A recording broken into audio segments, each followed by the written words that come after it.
أحمده سبحانه وأشكره جعل الفوز والنجاح لمن استمسك بعرى الدين، وجعل الوبال والخسران على من أعرض عن طريق الهدى أو كان من الغافلين.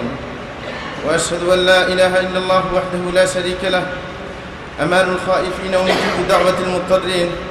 وأشهد أن محمدًا عبد الله ورسوله صادق الوعد الأمين، صلى الله عليه وعلى آله وصحبه الغر الميامين.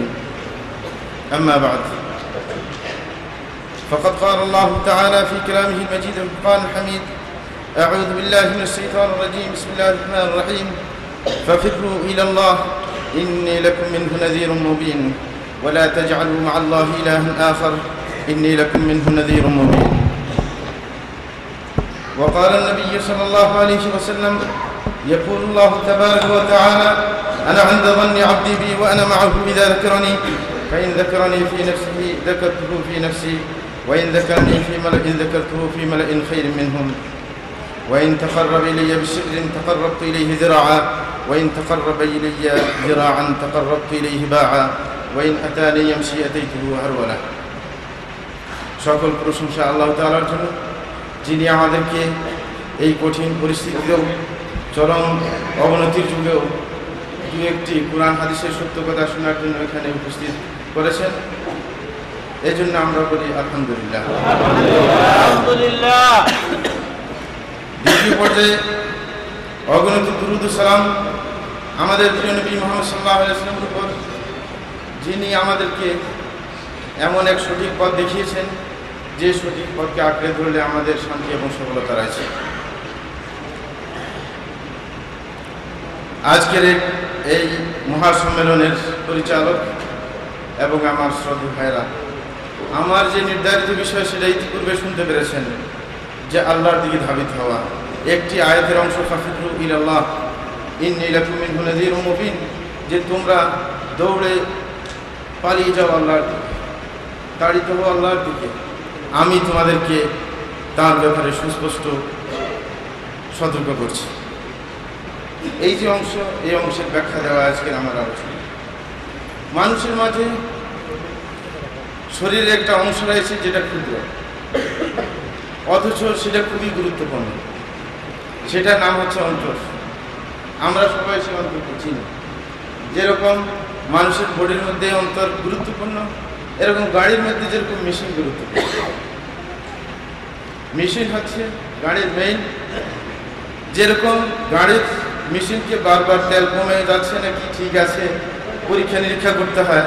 যদি পরীক্ষা নিরীক্ষা না করে এভাবে চালাইতে থাকে একজন, তখন দেখা যায় যে যত নতুন মডেলের গাড়ি হোক না কেন শেষ পর্যন্ত ওটা দাঁড়িয়ে যাবে, ঠিক না? এরকমভাবে একজন মানুষের অন্তর, সেটা হচ্ছে মানুষের চারিপাশে। এই অন্তরকে অবশ্যই আমাদেরকে পাহারা দিতে হবে।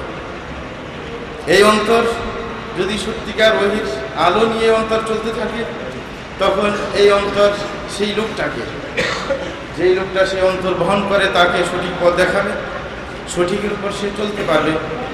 আর যদি সেই অন্তর যদি আপনার ওহির আলো থেকে দূরে সরে যায়, শয়তানের ছোবলে পড়ে যায়, তখন সেই অন্তর সেই ব্যক্তিকে পথভ্রষ্ট করবে এবং অনেক দূর, আল্লাহ থেকে অনেক দূরে সরিয়ে নিয়ে যাবে।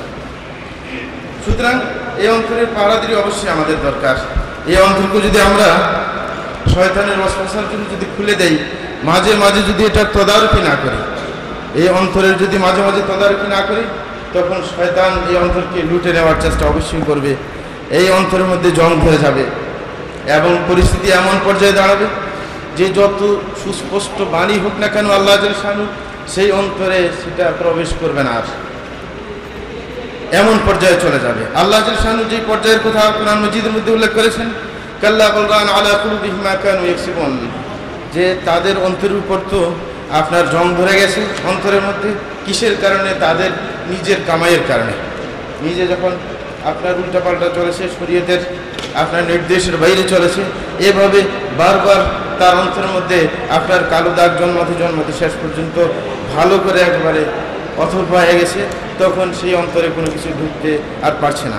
এই ব্যাপারে হযরত আবু হুরায়রা রাদিয়াল্লাহু তাআলা থেকে এক হাদিসে রয়েছে, রাসূল আকরাম সাল্লাল্লাহু আলাইহি ওয়াসাল্লাম বলেন যে ইন্নাল আবদা ইযা আখতা খাতিয়াতান নুকিতাত ফি কলবিহি নাকতাতুন সাওদা ফাইদা হুয়া নাযা'a ওয়াস্তাগফার ওয়া তাবা সুকিলা কলবুহু وإن عاد زيد فيها حتى تعلو قلبه وهو الران الذي ذكر الله كلا بل ران على قلوبهم ما كانوا يكسبون আল্লাহ রাসূল সাল্লাল্লাহু আলাইহি ওয়াসাল্লাম বলেন যে মানুষ যখন কোনো গুনাহ করে তখন তার অন্তরের মধ্যে একটা কালো দাগ পড়ে যায়।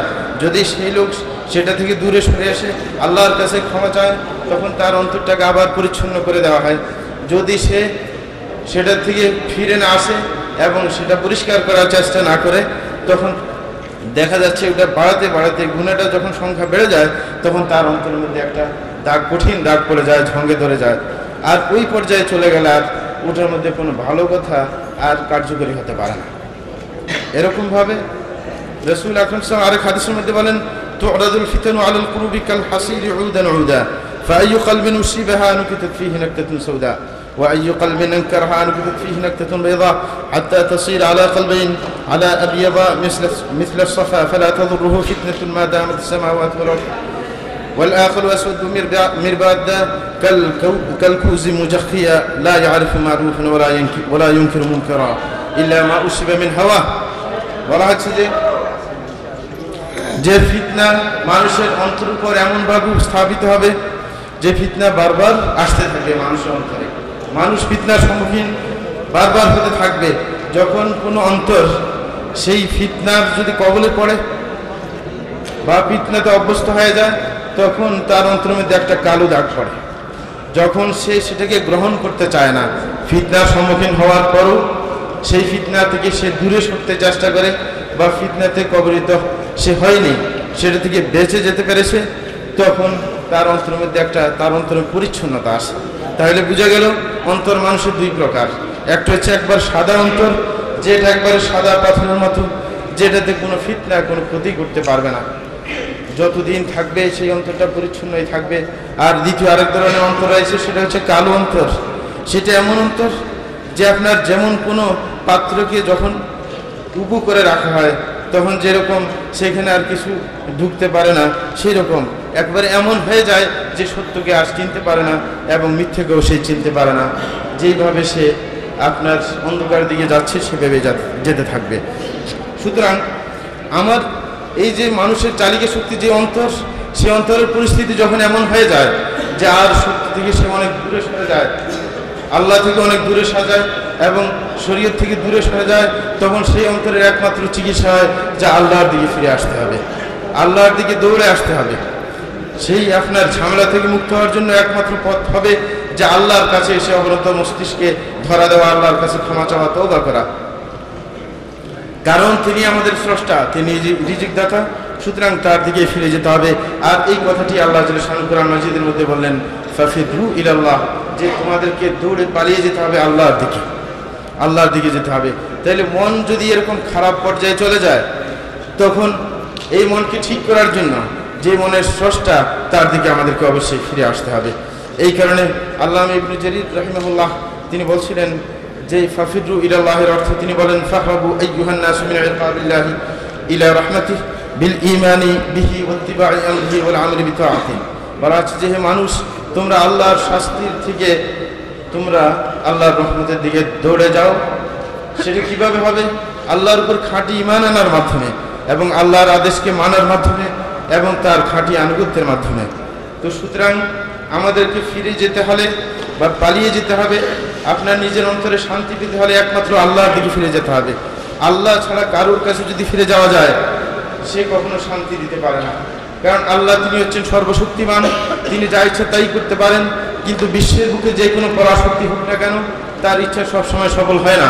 আল্লাহ নিজেই বলেন ওয়া মা তাশাউনা ইল্লা আন ইয়াশা আল্লাহ, তোমরা যা কিছু চাইবে তা হবে না, তবে একমাত্র আল্লাহ যা চাইবেন তাই একমাত্র বাস্তবায়িত হবে। সুতরাং যদি আমাদের সত্যিকার আন্তরিক শান্তি যদি আমরা পেতে চাই তাহলে একমাত্র আল্লাহর দিকে আমাদেরকে অবশ্যই ফিরে যেতে হবে। এই কোরআনের আয়াতের মধ্যে আল্লাহর দিকে ফিরে যাওয়ার ব্যাপারটাকে একটা সূক্ষ্ম কথা বলছি। আল্লাহর দিকে ফিরে যাওয়ার ব্যাপারটাকে আপনার ফিররু বলা হয়েছেন, পালিয়ে যাওয়ার শব্দ দিয়ে আপনার বুঝাতে চেয়েছেন যে ফাফিরু ইলাল্লাহ, যে আল্লাহর দিকে পালিয়ে যাওয়া, দৌড়ে পালিয়ে যাওয়া। এই শব্দ কেন ব্যবহার করলেন? ফিরে যাও এটা বললেই তো, যে আল্লাহর দিকে ফিরে যাও, পালিয়ে যাওয়ার কথা কেন বললেন? এই শব্দের আপনার মূল রহস্য সেটা আমাদের বোঝা দরকার। সেটা হচ্ছে পালিয়ে যাওয়ার মধ্যে কিন্তু দৃঢ়তা রয়েছে। যেই ব্যক্তি কখনো ভয়ানক একটা সমস্যার সম্মুখীন যদি কোনো ব্যক্তি হয়, তখন সে পালিয়ে যাওয়ার চেষ্টা করে এবং সে পালিয়ে যাওয়ার ব্যাপারে সে দৃঢ়চেতা হয়, কখনো সে দুর্বলতা দেখায় না, দেখায়। এখন যখন সে জানে যে এই জায়গা থেকে আমাকে পালাতেই হবে, এখানে থাকলে আমার ধ্বংস, তখন সে পালিয়ে যাবে দৃঢ়তার সাথে, তার মধ্যে দৃঢ়তা থাকবে। আর দ্বিতীয়টা হচ্ছে সে আপনার খুব দ্রুত যাওয়ার চেষ্টা করবে, খুব দ্রুত পালানোর চেষ্টা করবে। এটা হচ্ছে আপনার পালিয়ে যাওয়ার ডিজাইন। তো সুতরাং আপনার আল্লাহর দিকে যে ফিরে যাওয়া, সেটা আপনার দৃঢ়ভাবে যেতে হবে এবং খুব দ্রুত যেতে হবে, যেখানে কোনো অলসতার পরিচয় দেওয়া যাবে না। এরকম ভাবে আপনার পালিয়ে যাওয়ার অর্থের মধ্যে এটাও রয়েছে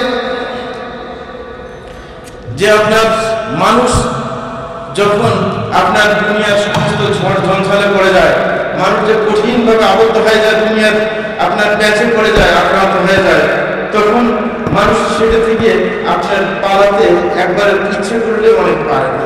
অনেকে যখন দুনিয়ার সাথে বেশি জড়িয়ে যায় তখন পালাতে পারে না, কঠিন অবস্থা হয়, তখন দুনিয়া ছাড়তে পারে না।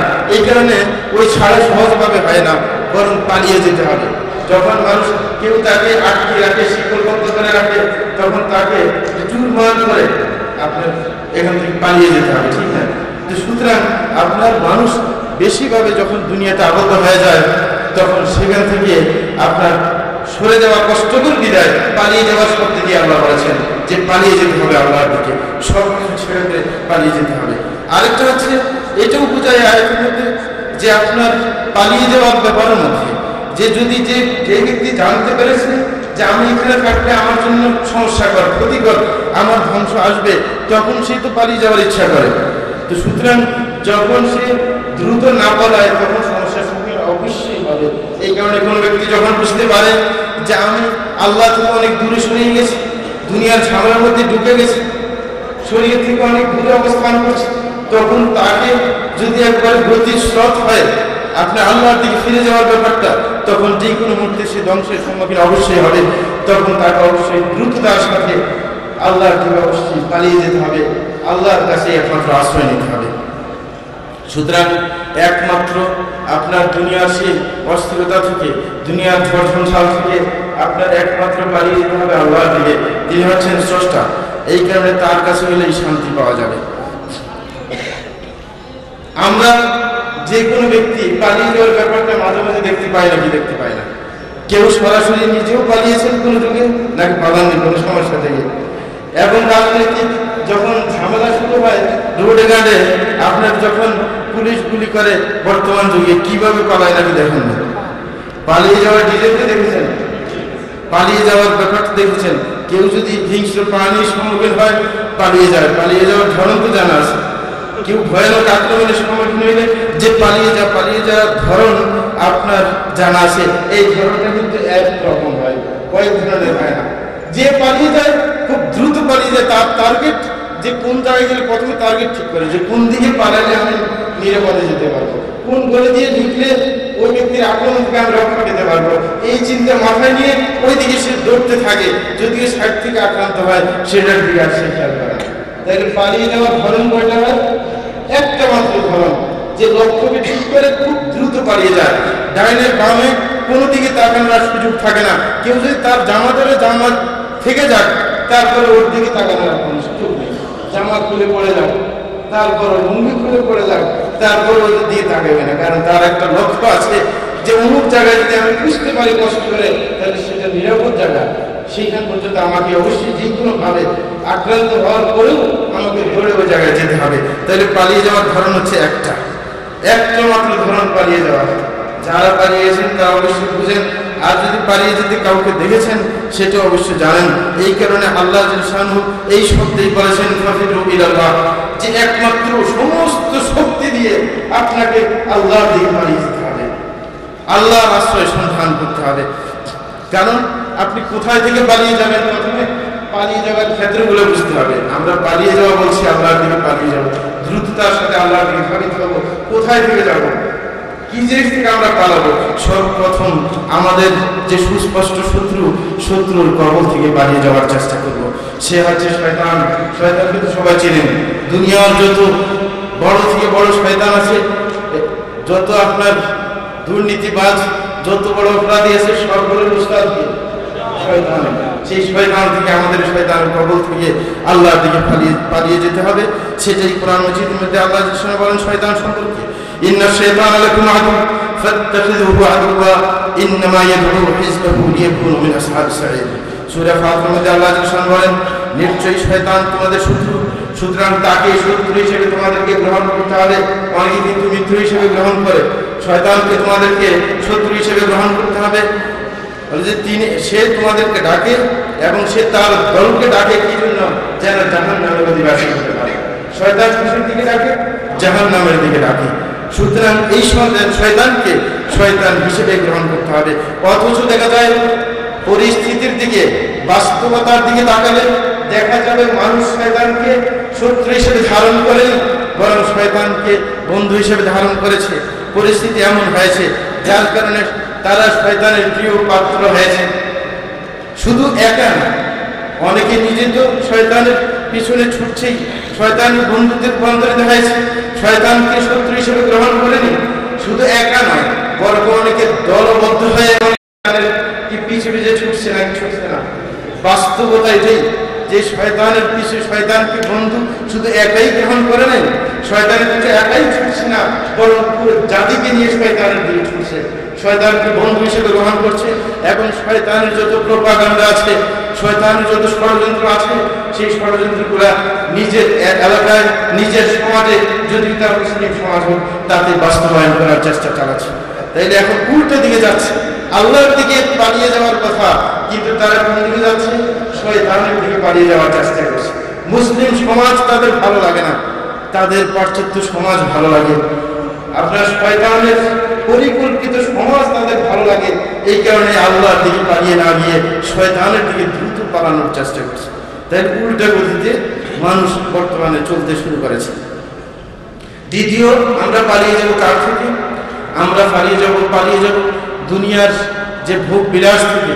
অনেকে দুনিয়ার ভোগ বিলাসের মধ্যে পড়ে, দুনিয়ার শাহওয়াতের অধীনে পড়ে, অনেক সময় এমনভাবে পড়ে আসে যে আর ধর্মের কোনো খবর নেই।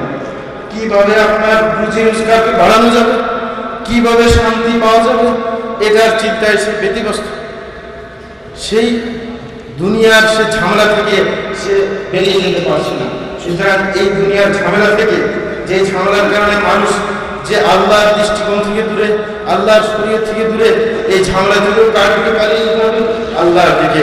আল্লাহ সম্পর্কে বলেন, ই'লামু আন্নামাল হায়াতুদ দুনিয়া লা'ibun ওয়া লাহু ওয়া জিনাতুন ওয়া তাফাখুরুন বাইনাকুম ওয়া তাকাথুরুন ফিল আমওয়ালি ওয়াল আওলাদ কামাসালি গায়থিন আ'জাবা al-kuffara nabatuhu thumma yahiju fatarahu musfarra thumma yakunu hutama wa fil akhirati 'adhabun shadid wa maghfiratun min Allahi wa ridwanun wa mal hayatud dunya illa mata'ul ghurur।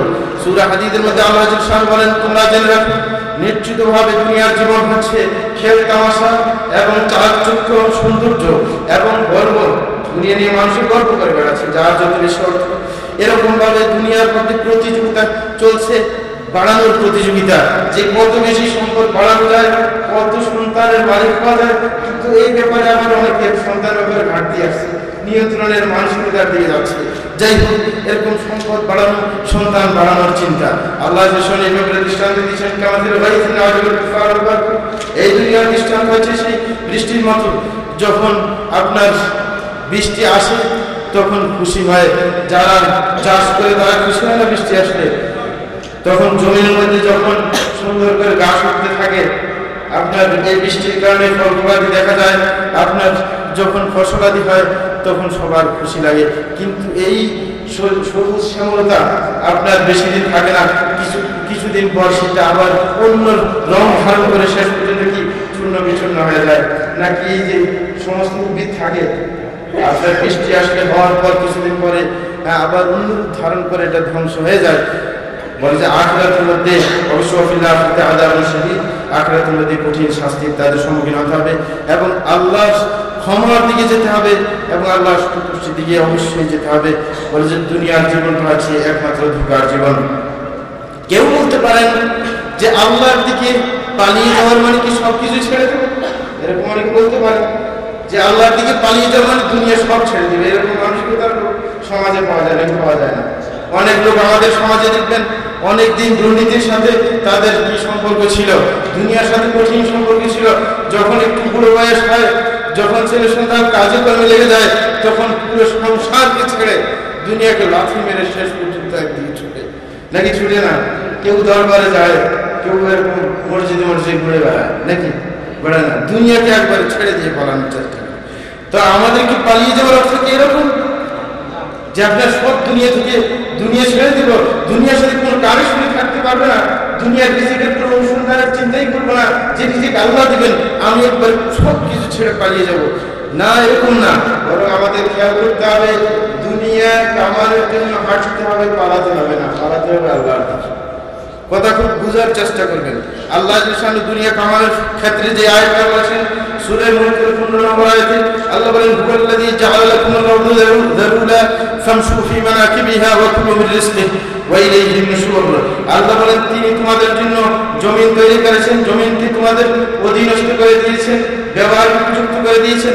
ফামশু ফি মানাকিবিহা, মাসি মানে হাঁটা, নাকি সবাই জানেন না? এই বেশি বলেন তোমরা হেঁটে যাও, দুনিয়ার আনাচে কানাচে হেঁটে হেঁটে ছড়িয়ে পড়ো রিজিক অনুসন্ধান করার জন্য। তাহলে রিজিক অনুসন্ধানের ক্ষেত্রে দুনিয়ার ক্ষেত্রে হাঁটার জন্য বলছে, দৌড়ে পালানোর জন্য বলে নাই, দুনিয়ার দিকে দৌড়ে যেতে বলে নাই, হাঁটার জন্য বলছে, হেঁটে হেঁটে যাইতে। আমি আগে বলছি পালানোর ধরন একটা হয়, হাঁটার ধরন একটা হয় না, নাকি একটা হয়? দুনিয়া কামানোর ক্ষেত্রে মানুষের বেশ কম বেশি থাকতে পারবে, ছোট মানুষের হাঁটা আর বয়স্ক লোকের হাঁটা, জোয়ানের হাঁটা, হ্যাঁ সব কি একরকম বেশ কম আছে না? তাইলে হাঁটার ধরন অনেক ধরনের হতে পারে, মহিলার হাঁটা পুরুষের হাঁটা বেশ কম বেশি আছে নাকি না? হাঁটার ধরন অনেকটাই হতে পারে, কিন্তু পালানোর ধরন সর্বশক্তি দিয়ে পালাবে, যে যত তার গায়ে শক্তি আছে সর্বশক্তি দিয়ে পালাবে। তাইলে সমস্ত ঝামেলা থেকে আল্লাহর দিকে পালাতে হবে সর্বশক্তি দিয়ে। কিন্তু দুনিয়া কামানোর ক্ষেত্রে আপনি পায়ে হেঁটে আস্তে আস্তে আপনার সুবিধা অনুযায়ী, যে কারণে হালালের খেয়াল করে, হালাল হারামের তোয়াক্কা করে আপনাকে আস্তে আস্তে সতর্কভাবে দুনিয়া কামানোর দিকে কি আস্তে আস্তে যেতে হবে, নাকি নাকি দৌড়ে যাবে? হ্যাঁ, দৌড়ে না, দৌড়ে পালানোর জন্য না, সতর্কভাবে চলতে হবে। দুনিয়া কামানোর ক্ষেত্রে সতর্কভাবে চলার জন্য বলা হচ্ছে। তো সুতরাং আমরা জানি যে আপনার একমাত্র যদি আমরা ব্যতিব্যস্ত হয়ে যদি পালিয়ে আশ্রয় খোঁজার চেষ্টা করি, সেটা আল্লাহর দিকে হবে, কিন্তু নিজের শান্তি খোঁজার জন্য ব্যতিব্যস্ত হয়ে দুনিয়ার দিকে পালানোর চেষ্টা করবো না, নাকি? এটাই তো এখানে মানে যে কথাটা আমরা বুঝতে এতক্ষণ চেষ্টা করেছিলাম। কিন্তু একটা কথা খেয়াল করবেন, অনেকে বলেন যে আল্লাহর দিকে পালিয়ে যাওয়া সেটা খুবই কষ্টকর, নাকি কষ্টকর? এরকম অনেকে ধারণা করতে পারে, হ্যাঁ, যে কিভাবে আল্লাহর দিকে পালিয়ে যাবো, এটা ধরন অনেকে বুঝে আসে, অনেক বলে পালিয়ে যাওয়ার ধরনে বুঝেন না। আল্লাহ পালিয়ে যাওয়ার ধরন কেউ মানে কিভাবে আপনি পালিয়ে যাবেন সেটাকেও একটার মধ্যে সীমাবদ্ধ রাখেন না, বা আপনার পালিয়ে যাওয়াকে কঠিন করে দেন নাই, বরং সহজ করে দিয়েছেন আল্লাহ জাল্লাহু, যে তার দিকে পালিয়ে যাবেন আপনি, এবং আল্লাহ জাল্লাহু এর পাশাপাশি আপনার সহযোগিতাও করবেন না। যদি আল্লাহর দিকে চালিয়ে যাওয়ার চেষ্টা করেন, তাইলে আপনার এক পথে চললেই হয় না যে আপনার কোন এক জায়গায় আপনাকে যেতে হবে পালিয়ে যাওয়ার জন্য, বরং সমস্ত জায়গা থেকে শরীয়তের বিধানের মধ্যে থেকে আল্লাহর দিকে আপনি ধাবিত হতে পারেন। যে কোনো অবস্থায় শরীয়তে আল্লাহর দিকে পালিয়ে যাওয়ার যে কোনো ক্ষেত্র থেকে হতে পারে। আপনি চাকরি করেন, চাকরির ক্ষেত্র থেকে, আপনি ছাত্র থাকা অবস্থায়, আপনি শিক্ষক থাকা অবস্থায়, আপনি সরকারি কর্মচারী থাকা অবস্থায়, যে কোনো অবস্থায় আল্লাহর দিকে পালিয়ে যাওয়ার কি আছে, সুযোগ আছে। সেটা হচ্ছে প্রত্যেক জায়গায়, আপনি ঘরে থাকেন, বাইরে থাকেন, সব সময় একমাত্র খেয়াল থাকবে আল্লাহর সন্তুষ্টি, নাকি? সবসময় খেয়াল থাকবে আল্লাহর সন্তুষ্টি। আমি যেখানে অবস্থান করি না কেন সেই জায়গায় কি আমি শরীর সম্মতভাবে থাকছি কিনা, সেটা আমাদের অবশ্যই খেয়াল করতে হবে। তো আপনি যে কোনো জায়গায় থাকেন না কেন, যদি শরীর সম্মতভাবে আমি থাকতে পারি, আমার যে কোনো ব্যক্তিগত অবস্থা হোক না কেন, দাঁড়িয়ে থাকা অবস্থায়, বসা অবস্থায়, শোয়া অবস্থায়, ঘরে থাকা অবস্থায়, নিজের কর্মক্ষেত্রের অবস্থায়, এবং বাজারে থাকা অবস্থায়, যে কোনো অবস্থায় আল্লাহর দিকে ধাবিত হওয়ার সুযোগ আছে। আপনি যখন কাজ করেন, কামাই করেন, আপনার সন্তানের জন্য, আপনার নিজের ফ্যামিলি চালানোর জন্য। যদি সঠিকভাবে শরীর সমর্থিত পন্থায় যদি আপনি আমাদের থাকেন, সেটাও আল্লাহর দিকে পালিয়ে যাওয়ার একটা মাধ্যম, যা আল্লাহর দিকে যাচ্ছে না, সতর্কভাবে অগ্রসর হচ্ছেন। এরকম ভাবে আপনি যখন নামাজের দিকে যাচ্ছেন, তাও কি আল্লাহর দিকে পালিয়ে যাচ্ছেন না? আল্লাহ সন্তুষ্টির দিকে যাচ্ছেন না আপনি? যখন আজান দেওয়া হচ্ছে, দুনিয়ার কাজ সব ছেড়ে দিয়ে আল্লাহর দিকে পালিয়ে যাচ্ছেন, মসজিদের দিকে আপনি যাচ্ছেন। এরকম ভাবে আপনি যখন নিজের দুনিয়ার কাজকে বাদ দিয়ে কিছু সময়ের জন্য কোরআন মাজিদ তেলাওয়াত করতেছেন, তখন সেটাও আল্লাহর দিকে পালিয়ে যাওয়ার শামিল নাকি? শামিল নয়। তাইলে অনেকভাবে আল্লাহর দিকে পালিয়ে যাওয়ার কি ব্যবস্থা আছে। আপনি যখন নিজের আপনার কষ্টের অর্জিত সম্পদ আল্লাহর জন্য দিচ্ছেন, সেটাও আল্লাহর দিকে পালিয়ে যাওয়ার একটা ধরন নাকি? ধরন নয়, যে আপনি নিজের সম্পদটুকু আল্লাহর জন্য মিলিয়ে দিচ্ছেন। এরকম ভাবে আপনি যখন দাওয়াতি ক্ষেত্রে কাউকে একটা বই নিয়ে দিচ্ছেন, কাউকে একটা ক্যাসেট নিয়ে দিচ্ছেন, আল্লাহর সেই বিধানকে দুনিয়ার জমিনে আপনার প্রতিষ্ঠিত করার জন্য আপনি অগ্রসর পন্থা গ্রহণ করছেন, সেটাও আল্লাহর দিকে পালিয়ে যাওয়া নাকি? পালিয়ে যাওয়া নয়, অবশ্যই সেটাও আল্লাহর দিকে পালিয়ে যাওয়া। আপনি যে আপনার আত্মীয়তার বন্ধন রক্ষা করছেন, সেটাও আল্লাহর দিকে পালিয়ে যাওয়া। এরকম যে আপনি যখনই সুযোগ পান সৎ কাজের আদেশ করছেন, অসৎ কাজ থেকে উন্নতি নিষেধ করছেন, সেটাও আল্লাহর দিকে পালিয়ে যাওয়ার একটা মাধ্যম। আপনি যে আপনার ছেলে সন্তানকে আপনি কষ্ট করে পড়াশোনার শরীয়তের দৃষ্টিতে শিক্ষা দীক্ষা দিয়ে তাকে অগ্রসর করছেন, সেটাও আল্লাহর দিকে পালিয়ে যাওয়া। আপনি নিজের ছেলে সন্তানকে ভালোভাবে তরবিয়ত দিচ্ছেন, সঠিক আপনার শরীয়তের জ্ঞান শিক্ষা দিচ্ছেন, এটাও আল্লাহর দিকে পালিয়ে যাওয়া নাকি? পালিয়ে যাওয়া না। তাইলে আপনি যেই কোনো ক্ষেত্রে থাকুন না কেন, প্রত্যেক ক্ষেত্র থেকে আল্লাহর দিকে পালিয়ে যাওয়ার কি আছে? ধরন অবশ্যই আছে, লেগে আসা নাই। যে একবার আল্লাহর দিকে পালিয়ে যেতে হলে মসজিদের কোনায় গিয়ে বসে থাকতে হবে, জঙ্গলে গিয়ে বসে থাকতে হবে, এমন তো না। প্রত্যেক জায়গা থেকে একমাত্র যদি আল্লাহর সন্তুষ্টি কামনার উদ্দেশ্য থাকে এবং শরীর সম্মতভাবে যদি আমি চলতে পারি, তাহলে সেটা হচ্ছে আল্লাহর দিকে আপনার চলে যাওয়া, পালিয়ে যাওয়ার ব্যবস্থা। আল্লাহর দিকে পালিয়ে যাওয়া আবার আরো ভাবে কয়েক ধরনের আছে। একটা হচ্ছে ব্যক্তিগতভাবে, যে আপনি খারাপ থেকে, আল্লাহর বিরুদ্ধাচরণ থেকে আপনি আল্লাহর আনুগত্য থেকে পালিয়ে যাবেন। একটা ব্যক্তিগত পলায়ন, যেটাকে বলে ব্যক্তিগতভাবে, যে আপনি নিজে আগে আল্লাহর বাধ্য ছিলেন, এখন আল্লাহর বাধ্যতার দিকে যাবেন, যে আল্লাহর বিধিবিধান মানবেন, এটা একটা পালিয়ে যাওয়া। তাইলে আপনার বিরুদ্ধাচরণ থেকে কোন দিকে পালিয়ে গেলেন? আল্লাহর আনুগত্যের দিকে পালিয়ে গেলেন। আর কিছু পালিয়ে যাওয়া হচ্ছে এলাকা থেকে অন্য এলাকায় পালিয়ে যাওয়া। আপনি যদি কাফেরদের এলাকায় থাকেন, তাহলে মুসলমানদের এলাকার দিকে পালিয়ে যাবেন। আপনি যদি বেদাতি এবং মুশরিকদের এলাকায় থাকেন, তাহলে সেখান থেকে আপনি সুন্নতের এলাকায় এবং কি তাওহীদের এলাকায় পালিয়ে যাবেন নাকি? এটা হচ্ছে এলাকা থেকে আরেক এলাকায় পালিয়ে যাবেন, ঠিক না? এরকম যদি আপনার বন্ধু বান্ধব যদি আল্লাহর শত্রু হয়ে থাকে, এই আল্লাহর শত্রুকে ত্যাগ করে পালিয়ে যেতে হবে। আল্লাহর মিত্র যারা আছে, আল্লাহর বন্ধু আছে, তাদের দিকে পালিয়ে যাওয়া। তাহলে এখন পালিয়ে যাওয়া কয়েক ধরনের আবার, যে আপনার একটা হচ্ছে আপনার অন্তরকে সঠিকভাবে আল্লাহর দিকে ধাবিত করা, আর একটা হচ্ছে এলাকা ছেড়ে ভালো এলাকার দিকে পালিয়ে যাওয়া, আর একটা হচ্ছে আপনার কিছু জনগোষ্ঠীকে যারা আল্লাহর শত্রু, তাদের সেই এলাকা থেকে, তাদের সেই বন্ধুত্বের এক আপনার দায়রে থেকে বা লোকাল চক্র থেকে আপনি বন্ধুকে চেঞ্জ করে নতুন আবার বন্ধুত্ব সৃষ্টি করবেন খাঁটি মানুষের সাথে। এইভাবে আল্লাহ পালিয়ে যাবে। আরেকটা কথা এখন হচ্ছে, মানুষ সর্বদা কিন্তু পালিয়ে যেতে বাধ্য, কারণ আল্লাহ যখন আদেশ করলেন, তো ফিতরু শব্দ হচ্ছে আদেশ পূর্বক একটা ক্রিয়া, যে পালিয়ে যাও তোমরা, আদেশ করা হচ্ছে নাকি? আদেশ করা হয়নি। প্রত্যেকটা মানুষ আমরা আদিষ্ট যে আল্লাহর দিকে পালিয়ে যাব, আল্লাহর সন্তুষ্টির দিকে পালিয়ে যাব, আল্লাহর আনুগত্যের দিকে পালিয়ে যাব। এটা প্রত্যেকটা মানুষের দরকার। প্রত্যেকটা মানুষ সব সময় আল্লাহর দিকে যাবে। যখনই কোনো আপনার কিছু এই পথে ঘটে যায়, শয়তানের ধোঁকায় আক্রান্ত হয়ে যদি কোনো গুনাহ হয়ে যায়, তখন আমাদেরকে সেটার জন্য আল্লাহর কাছে ক্ষমা চাইতে হবে, আল্লাহর কাছে তওবা অবশ্যই করতে হবে, আল্লাহর দিকে যেতে হবে। যদি আল্লাহর কাছে ক্ষমা চাই, আল্লাহর দিকে ফিরে যাই, তখন আল্লাহ আমাদেরকে ধন দৌলত দিবেন, ছেলে সন্তান দিবেন, আমাদেরকে শক্তিশালী করবেন, বলিয়ান করবেন। আল্লাহ জান বলেন, ফাকুল তাস্তাগফিরু রাব্বাকুম ইন্নাহু কানা গাফফারা ইউরসিলুস সামাআ আলাইকুম মিদরারা ওয়া ইমদিদকুম বিআমওয়ালিন ওয়া বানিন ওয়া ইয়াজআল লাকুম জান্নাতিন ওয়া ইয়াজআল লাকুম আনহারা। আল্লাহ বলেন, আমি বলছি যে তোমরা তোমাদের প্রভুর কাছে ক্ষমা চাও, তিনি অবশ্যই ক্ষমাশীল। তাহলে তিনি আকাশ থেকে বৃষ্টি দেবেন তোমাদেরকে মৌসুম দ্বারে, এবং তোমাদেরকে সহযোগিতা করবেন সম্পদ দিয়ে এবং সন্তান সন্ততি শক্তি দিয়ে এবং তোমাদেরকে এরকম বাল বালসা দিবেন এবং তোমাদেরকে এরকম নদী নালা দিবেন। অন্য আয়াতের মধ্যে আল্লাহ জাল্লাহু বলেন ওয়া আনিস্তাগফিরু রাব্বাকুম সুম্মা তুবু ইলাইহি يمتعكم متاعا حسنا إلى أجل مسمى ويؤتي كل ذي فضل فضله وإن تولوا فإني أخاف عليكم عذاب يوم كبير। সূরা হুদের মধ্যে আল্লাহ বলেন যে তোমরা তোমাদের প্রভুর কাছে ক্ষমা চাও, তার কাছে ফিরে যাও, তওবা করো, তাহলে আল্লাহ জাল্লাহু তোমাদেরকে সুন্দরভাবে জীবন যাপন করার সুযোগ দিবেন একটা নির্দিষ্ট সময় পর্যন্ত। এবং ওয়াইউতি কুল্লা যী ফাদলিন ফাদলা, এবং প্রত্যেক যারা যতটুকু আপনার আল্লাহর অনুগ্রহ পাওয়ার উপযুক্ত তাকে ততটুকু দিবেন। আর যদি যদি তোমরা সে আল্লাহর সঠিক পথ থেকে ফিরে যাও, আল্লাহর দিকে ধাবিত না হও, তা আমি ভয় পাচ্ছি তোমাদের জন্য সেই কঠিন দিনের শাস্তির ভয় পাচ্ছি। অন্য আয়াতের মধ্যে আল্লাহ বলেন ওয়া কওমি ইস্তাগফিরু রাব্বাকুম সুম্মা তুবু ইলাইহি ইউরসিলিস সামাআ আলাইকুম মিদরারা ওয়া ইয়াজিদকুম কুওয়াতান ইলা কুওয়াতিকুম ওয়া লা তাতাওয়াল্লাউ মুজরিমিন।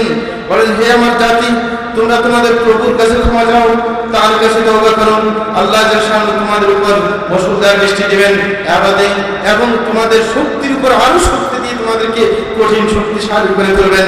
ওয়া তাতাওয়াল্লাউ মুজরিমিন, তোমরা আল্লাহ থেকে দূরে সরে গিয়ে অপরাধীতে রূপান্তরিত হতে যাবে না। তাইলে একটা কথা আমাদের জানা দরকার যে আল্লাহর দিকে ফিরে যাব, আল্লাহর দিকে যে পালিয়ে যাব সেটা শুধু অন্তরের সাথে সীমাবদ্ধ না, বরং এই অন্তরকে ঠিক করার পরে, অন্তরকে আল্লাহর দিকে ধাবিত করার পরে এই অন্তরের প্রতিক্রিয়া আপনার নিজের অঙ্গ প্রত্যঙ্গের মধ্যে আসতে হবে, নাকি আসতে হবে না? অন্তরকে ঠিক করার পর অন্তরের প্রভাব যেন আমার শরীরের অঙ্গ প্রত্যঙ্গে পড়ে। আমি যদি অন্তরকে আল্লাহমুখী করতে পারি, এটার বহিঃপ্রকাশ নিজের অঙ্গ প্রত্যঙ্গের মধ্যে দেখা যেতে হবে যে শরীয়ত সম্মতভাবে আমার সমস্ত অঙ্গ প্রত্যঙ্গ কি আল্লাহর বিধান অনুযায়ী চলতে হবে। এটা হচ্ছে আপনার কি আসল নিয়ম। যদি আপনার অন্তর ফিরে, তাহলে বডির সমস্ত অঙ্গ প্রত্যঙ্গ আল্লাহর দিকে ফিরতে হবে। আল্লাহ রাসূল আকরাম সাল্লাল্লাহু আলাইহি ওয়াসাল্লাম এই কারণে বলেছিলেন আলা ওয়া ইন্না ফিল জাসাদি মুদগাহ ইযা সালাহাত সালাহাল জাসাদু কুল্লুহু ওয়া ইযা ফাসাদাত ফাসাদাল জাসাদু কুল্লুহু আলা ওয়া হিয়াল কলব। বলা আছে মানুষের শরীরের মধ্যে একটা অংশ রয়েছে, যেটা যদি ঠিক হয়ে যায় পুরো শরীর ঠিক হয়ে যাবে, আর সেটা যদি বিনষ্ট হয়ে যায় পুরো শরীরটাই নষ্ট হয়ে যাবে। সেটা হচ্ছে মানুষের অন্তর। তাহলে আপনার অন্তর যদি ঠিক হয়ে যায়, তাহলে পুরো শরীর ঠিক হতে বাধ্য, নাকি বাধ্য না? পুরো শরীর অবশ্যই ঠিক হতে হবে। এবং যখন পুরো শরীর আপনার ঠিক হবে, এটার প্রতিক্রিয়া সমাজেও দেখা যেতে হবে। আপনি যখন নিজের অন্তরকে ঠিক করার পর নিজের বডিকে ঠিক করে ফেলবেন, আপনার কাজকর্ম সব ঠিক করে ফেলবেন, তখন আপনার সমাজের মধ্যেও পরিবর্তন আনার চেষ্টা অবশ্যই করতে হবে। আপনি যখন নিজে আল্লাহর দিকে ধাবিত হয়ে যখন নিজের মধ্যে আনন্দ বোধ করবেন, যখন শান্তির যখন জায়গা খুঁজে পাবেন, তাহলে অন্যকেও সেই জায়গা দেখিয়ে দিতে হবে, অন্যকেও সেই দিকে ধাবিত করতে হবে, অবশ্যই করতে হবে প্রত্যেককেই। তাই এইভাবে আমরা নিজের অন্তর ঠিক করার পর নিজকে ঠিক করে সমাজকে ঠিক করার দিকে অবশ্যই এগিয়ে যেতে হবে। অনেকে আবার মনে করেন পালিয়ে যাওয়া মানে সমাজ থেকে বিচ্যুত হয়ে দূরে এক জায়গায় পালিয়ে যাওয়া। সমাজ থেকে না, এরকম নয়, বরং সমাজের থেকেই আপনাকে সমাজ বিশুদ্ধির দিকে অবশ্যই যেতে হবে। নিজকে প্রথমে ঠিক করতে হবে। নিজে আল্লাহর দিকে ধাবিত হননি, কিন্তু আপনি সমাজকে ঠিক করতে চান, সেটা হবে প্রথমে নিজের অন্তরকে ঠিক করেন। অন্তর ঠিক হলে আপনার কর্মকাণ্ড ঠিক হবে। আর যদি আপনি নিজের অন্তর কর্মকাণ্ড সব ঠিক করতে পারেন, তাহলে সমাজের মধ্যে আপনার প্রভাব অবশ্যই পড়বে, নাকি পড়বে না? অবশ্যই পড়বে।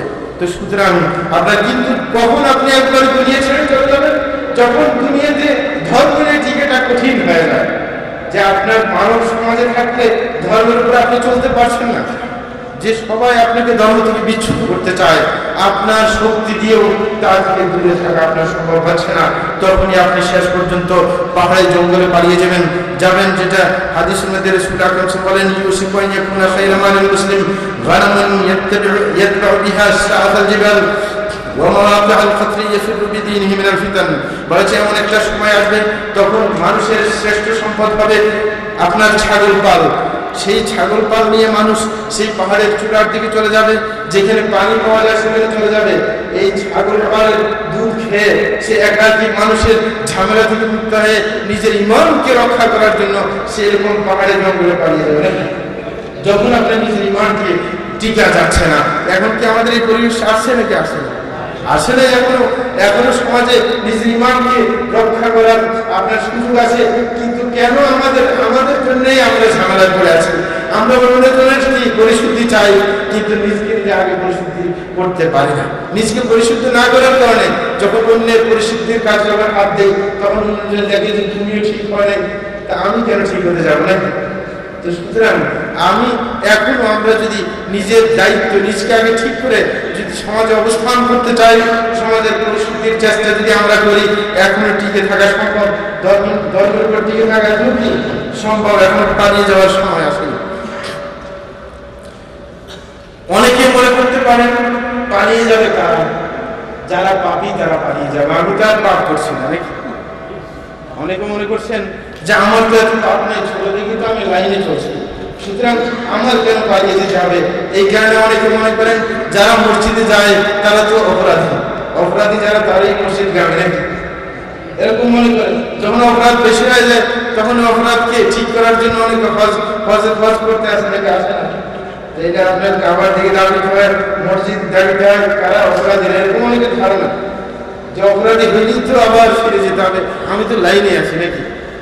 এরকম অনেকে মনে করে আমি কেন আল্লাহর কাছে ক্ষমা চাইতে যাবো, আমি তো কি লাইনে আছি। আসলে এটা ঠিক নয়। প্রত্যেককেই অবশ্যই সর্বদা আল্লাহর কাছে ক্ষমা চাইতে হবে, কারণ মানুষ বলতেই কেউ পাপ কাজ করছে, অল্প বেশি করে না, প্রত্যেকে নাকি করে না। সুতরাং প্রত্যেকে আমরা অপরাধী, সুতরাং নিজের অপরাধের জন্য আল্লাহর কাছে ধর্ণা দিতে হবে। এত সত্ত্বেও শরীয়তের মধ্যে আরেকটা দৃষ্টিকোণ রয়েছে, সেটা হচ্ছে আল্লাহ অনেক সময় ইবাদতের শুরুতে, মাঝে, শেষে আপনার সর্বাবস্থায় আল্লাহর কাছে ক্ষমা চাওয়ার আপনার বাণী দিয়েছেন কোরআন মাজিদের মধ্যে। হজের ক্ষেত্রে আল্লাহ বলেন সুম্মা ফিরু মিন হাইথু আফাদান নাস ওয়াস্তাগফিরুল্লাহ ইন্নাল্লাহা গফুরুর রহিম। আল্লাহ হজের ক্ষেত্রে বলছেন যে তারপরে সেই দিক থেকে তোমরা যাও, যে দিক থেকে মানুষ যাচ্ছে, আপনার আরাফাত থেকে মুজদালিফার দিকে চলে যাও এবং আল্লাহর কাছে ক্ষমা চাও, তিনি হচ্ছেন ক্ষমাশীল দয়ালু। তাই এই যে হজের ক্ষেত্রে একটা বিশেষ একটা ইসলামের একটা রুকন, সেই রুকন আদায় করার সময় আল্লাহ বলছে আল্লাহর কাছে ক্ষমা চাওয়ার জন্য, নাকি বলেন নাই? তাহলে ইবাদতরত অবস্থায় আল্লাহর কাছে ক্ষমা চাইতে হবে। অপরাধী হইলেই যে একমাত্র কি আল্লাহর কাছে ক্ষমা চাইলে তা নয়। এরকম ভাবে আল্লাহ অনেকগুলো নেক আমলের কথা বলার পর আল্লাহর কাছে ইস্তিগফার করতে বলেছেন। আল্লাহ বলেন ফাকরাবু মা তায়াসসারা মিন ওয়া আকিমুস সালাহ ওয়া আতুজ যাকাহ ওয়া আখরিদুল্লাহ কারদান হাসানা ওয়া মা তুকদ্দিমু লিআনফুসিকুম মিন খাইরিন তাজিদুহু ইনদাল্লাহ হুয়া খাইরান ওয়া আযামা আজরা ওয়াস্তাগফিরুল্লাহ ইন্নাল্লাহা গফুরুর রহিম। আল্লাহ বলেন যে তোমরা কোরআন থেকে যতটুকু পারো পড়ো, নামাজ কায়েম করো, যাকাত দাও এবং আল্লাহর জন্য কি কর্জা হাসানা দাও, এবং তোমরা যা কিছু অগ্রিম পাঠাচ্ছ কল্যাণের কাজ, সেটা অবশ্যই আল্লাহর কাছে আরো বড় আকারে পাবে। তারপরে আল্লাহ বলছেন ওয়াস্তাগফিরুল্লাহ, তোমরা আল্লাহর কাছে ক্ষমা চাও, তিনি ক্ষমাশীল দয়ালু। এরকম ভাবে আল্লাহ ইমানদারকে ইমানের ডাক দিয়ে আবার কি তওবার ডাক দিয়েছেন। আল্লাহ বলেন ইয়া আইয়ুহাল্লাযীনা আমানু তুবু ইলাল্লাহি তাওবাতান নাসুহা আসা রাব্বুকুম আন ইউকাফিরা আনকুম সাইয়্যাতিকুম। আল্লাহ বলেন হে ঈমানদারগণ, তোমরা আল্লাহর কাছে খাঁটি তওবা করো। এই ঈমানদারকে তওবা ডাক দেওয়া আছে, নাকি যে একবার কি কাফের খাঁটি তওবা ডাক দেওয়া আছে। তো সুতরাং আমাদেরকে তওবা করতে গেলেই সফলতা আসবে।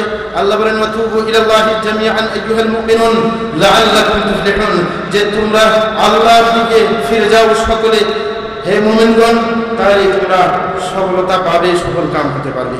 এমনকি রাসূল আকরাম সাল্লাল্লাহু আলাইহি ওয়াসাল্লাম তিনিও তওবা করতেন, ইস্তিগফার করতেন।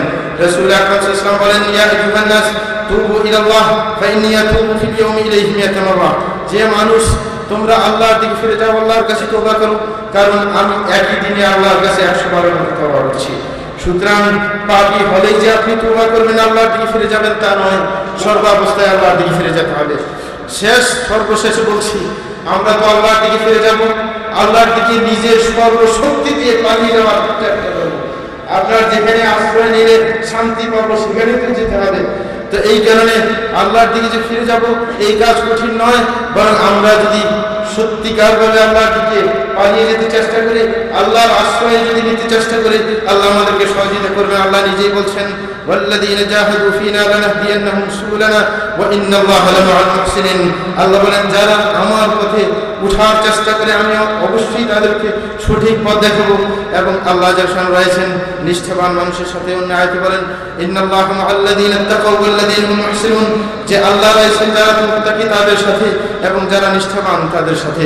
রাসূল আকরাম সাল্লাল্লাহু আলাইহি ওয়াসাল্লাম এক হাদিসের মধ্যে বলেন, যেটা হাদিসে কুদসি, আল্লাহ জিল্লাহু বলেন, আনা ইনদা যান্নি আবদি বি ওয়া আনা মা'আহু ইযা যাকারানি, যে আমি মানুষের ধারণা মতোই কাজ করে থাকি, আমি তার সহযোগিতায় থাকি, আমি তার সাথেই থাকি যখন সে আমাকে স্মরণ করে, তার সহযোগিতায় থাকি যখন সে স্মরণ করে তার মনে, তখন আমিও তাকে এইভাবে স্মরণ করি। আর যখন সে আমাকে মানুষের মধ্যে থেকে স্মরণ করে, তখন আমি তাদের থেকে শ্রেষ্ঠ ফেরেশতাদের মধ্যে তাকে স্মরণ করি। সে যদি এক বিঘত পরিমাণ আমার দিকে আসে, তখন আমি এক হাত পরিমাণ তার দিকে এগিয়ে যাই।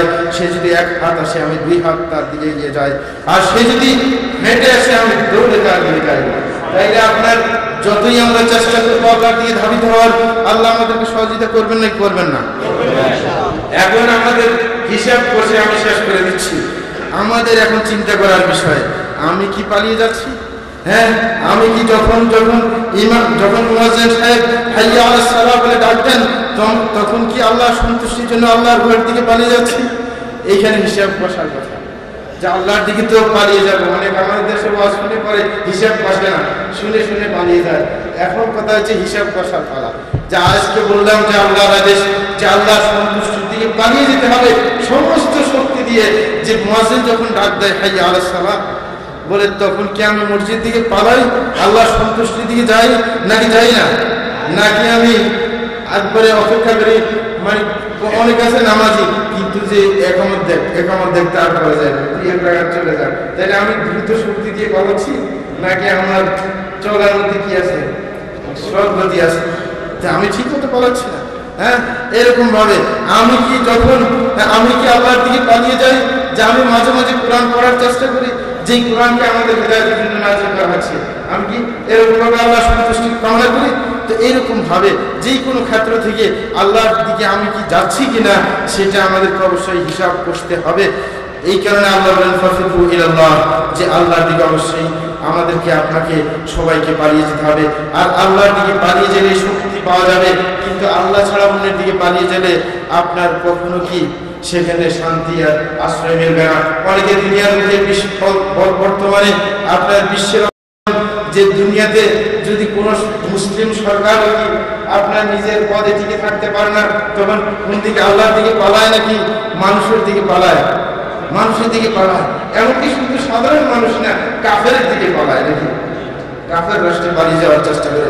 অথচ আমাদের শক্তির একমাত্র উৎস এবং শক্তি পাবো কার থেকে? যিনি সবচেয়ে বড় শক্তিশালী, তিনি হচ্ছেন একমাত্র আল্লাহ শানু। সুতরাং সেই সত্তার দিকে ফিরে যেতে হবে। আল্লাহর দিকে পালিয়ে যাওয়ার কারণে প্রথম যুগের মুসলমানরা, সাহাবায়ে কেরামরা শক্তিতে শক্তিধর হয়েছেন। বিশ্বের কেউ তাদেরকে পদানত করতে পারেনি, সবাই তাদেরকে ভয় পেয়েছিল। আর এখন আমরা আল্লাহর দিকে পালিয়ে না গিয়ে অন্যের কাছে আশ্রয় চাওয়ার চেষ্টা করছি। সুতরাং শেষ পর্যন্ত আশ্রয় মিলছে না, বরং আরো মার খেতে হচ্ছে আমাদেরকে, নাকি ঠিক নয়? এই কারণে আমার সর্বশেষ আবেদন, যে আল্লাহর কথা ফাফিরু ইলাল্লাহ ইন্নী লাকুম মিনাল মুমিনুন, যে তোমরা আল্লাহর দিকে সমস্ত শক্তি দিয়ে পালিয়ে যাওয়ার চেষ্টা করলে আমি তোমাদেরকে আল্লাহর ব্যাপারে সুস্পষ্ট সতর্ক করে যাচ্ছি। ওয়া সাল্লাল্লাহু আলা নাবিয়িনা